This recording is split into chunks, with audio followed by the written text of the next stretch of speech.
नमस्कार। पिछली बार हमने पृथ्वी के अंदरूनी हिस्से को मतलब उसके गर्भ को समझने के अप्रत्यक्ष तरीकों पर बात की थी। जी हाँ, क्योंकि सीधे तौर पर तो हम ज्यादा गहराई तक जा नहीं सकते। बिल्कुल। तो आज हम उन्हीं तरीकों में से एक यानी घनत्व या डेंसिटी पर थोड़ी गहराई से पड़ताल करते हैं। हमारे पास जो जानकारी है वो बताती है कि पृथ्वी का औसत घनत्व सतह की चट्टानों से काफी ज्यादा है। हाँ, काफी ज्यादा। तो सवाल ये उठता है कि ये घनत्व हमें पृथ्वी के भीतर के बारे में क्या बताता है। मतलब सतह पर चट्टानें हैं जैसे ग्रेनाइट, बेसाल्ट, उनका घनत्व है करीब 2.5 से 3.25 ग्राम प्रति घन सेंटीमीटर। जी, 2.5 से 2.7 ग्राम क्यूबिक सेंटीमीटर के आसपास। लेकिन पूरी पृथ्वी का औसत घनत्व वो है लगभग 5.5 ग्राम प्रति घन सेंटीमीटर। ये तो लगभग दुगना हो गया। हाँ, दुगना। ये बड़ा अंतर है। इससे एक बात तो साफ लगती है कि अंदर गहराई में जरूर कुछ बहुत भारी चीजें मौजूद हैं। बिल्कुल, सतह की हल्की चीजें ऊपर हैं, भारी चीजें अंदर। पर यहाँ एक दिलचस्प सवाल आता है और इसी पर आज हम ध्यान देना चाहते हैं। हम ये क्यों नहीं मान लेते कि अंदर बस ऐसी चट्टानें हैं जो ज्यादा घनी हैं, जिनका औसत घनत्व शायद 5.5 या 6 हो। हम सीधे इस नतीजे पर कैसे पहुंच गए कि केंद्र में मतलब कोर में लोहा और निकल जैसी धातुएं हैं? ये छलांग कैसे लगी? ये बहुत ही महत्वपूर्ण सवाल है और इसका जवाब सिर्फ घनत्व के आंकड़े में नहीं है। अच्छा, तो फिर कहाँ है? पहले शायद ये समझ लें कि ये औसत घनत्व 5.5 ये पता कैसे चला? मतलब घनत्व होता क्या है? हाँ, पहले घनत्व समझ लेते हैं। देखिए, सीधे शब्दों में कहें तो घनत्व का मतलब है किसी चीज के इकाई आयतन में कितना द्रव्यमान है, मतलब मास डिवाइडेड बाय वॉल्यूम। जैसे 1 किलो रुई और 1 किलो लोहे में वजन तो बराबर है, पर रुई ज्यादा जगह घेरती है, तो लोहे का घनत्व ज्यादा हुआ। बिल्कुल सही उदाहरण। अब पृथ्वी का औसत घनत्व निकालने के लिए वैज्ञानिकों ने पहले न्यूटन के गुरुत्वाकर्षण के नियम का इस्तेमाल किया। अच्छा, वो सेव वाला नियम। हाँ, वही। उन्होंने देखा कि पृथ्वी दूसरी चीजों को जैसे चांद या सैटेलाइट्स को कितनी ताकत से खींचती है। इससे पृथ्वी का कुल वजन यानी द्रव्यमान मास पता चल गया। ठीक है, वजन पता चल गया। फिर पृथ्वी का आकार लगभग गोल है ना? तो गोले के आयतन का फॉर्मूला लगाया 4/3 πr³, जहां r पृथ्वी की त्रिज्या है करीब 6371 किलोमीटर। तो उससे पृथ्वी का साइज मतलब आयतन निकल आया। जी। अब हमारे पास द्रव्यमान भी था और आयतन भी।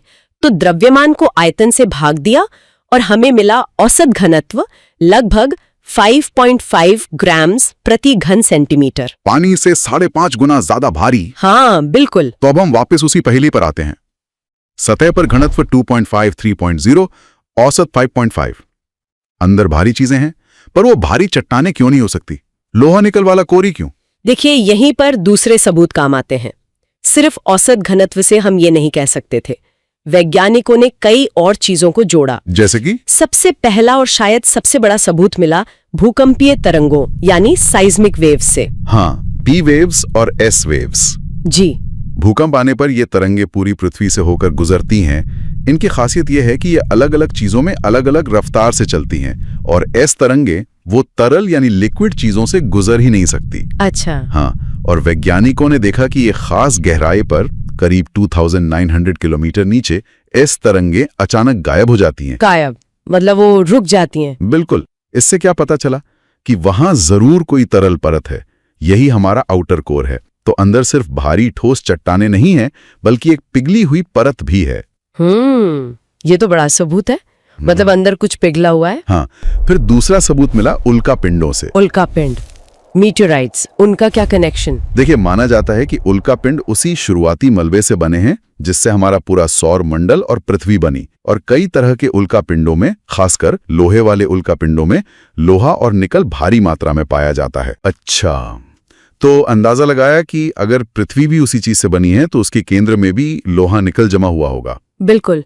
ये एक तरह का अप्रत्यक्ष सबूत था, पर इसने कोर के धातु से बने होने के विचार को बल दिया। ठीक है, 2 सबूत हो गए, तरल बाहरी कोर और उल्का पिंड। और कुछ? हाँ, तीसरा है पृथ्वी का चुंबकीय क्षेत्र, मैग्नेटिक फील्ड।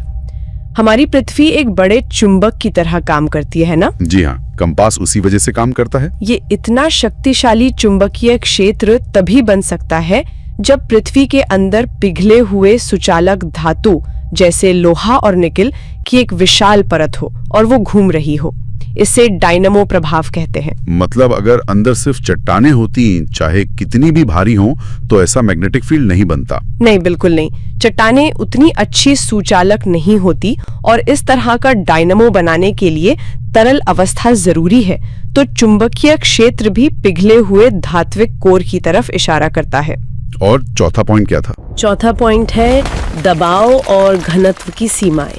जैसे जैसे हम पृथ्वी के केंद्र की ओर जाते हैं, दबाव बहुत ज्यादा मतलब बेतहाशा बढ़ता जाता है। हाँ, ऊपर की सारी परतों का वजन पड़ता होगा। जी, अब दबाव बढ़ने से चट्टानें दबती हैं, उनका घनत्व बढ़ता है, ये सच है। लेकिन चट्टानें एक सीमा तक ही दब सकती हैं।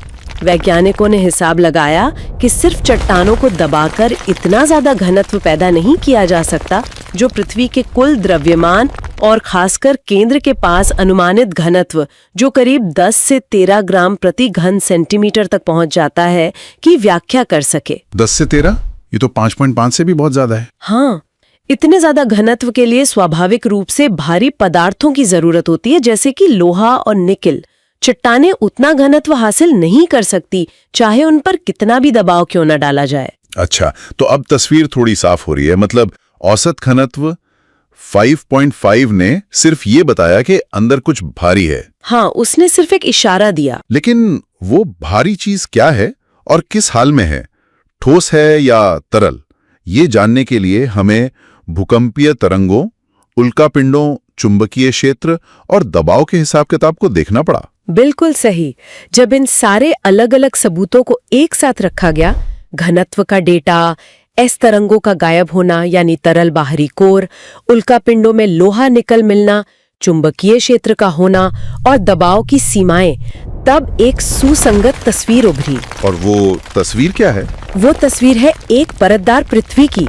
सबसे ऊपर हल्की परत क्रस्ट, फिर उससे ज्यादा घनी मैंटल और केंद्र में एक बहुत ही ज्यादा सघन धातु का कोर, जिसका बाहरी हिस्सा पिघला हुआ है और अंदरूनी हिस्सा ठोस है। और ये मॉडल उन सभी चीजों को समझा पाता है जो हमने देखी हैं। जी हाँ, ये मॉडल भूकंपीय तरंगों के व्यवहार, औसत घनत्व, चुंबकीय क्षेत्र और उल्कापिंडों से मिली जानकारी सभी के साथ मेल खाता है, जबकि सिर्फ अंदर भारी चट्टानें हैं वाला विचार इन सभी बातों को एक साथ नहीं समझा सकता था। तो इस तरह सिर्फ एक नंबर 5.5 से शुरू करके और उससे अलग अलग वैज्ञानिक जासूसी तकनीकों से मिले सबूतों से जोड़कर हम पृथ्वी के दिल तक पहुंच गए।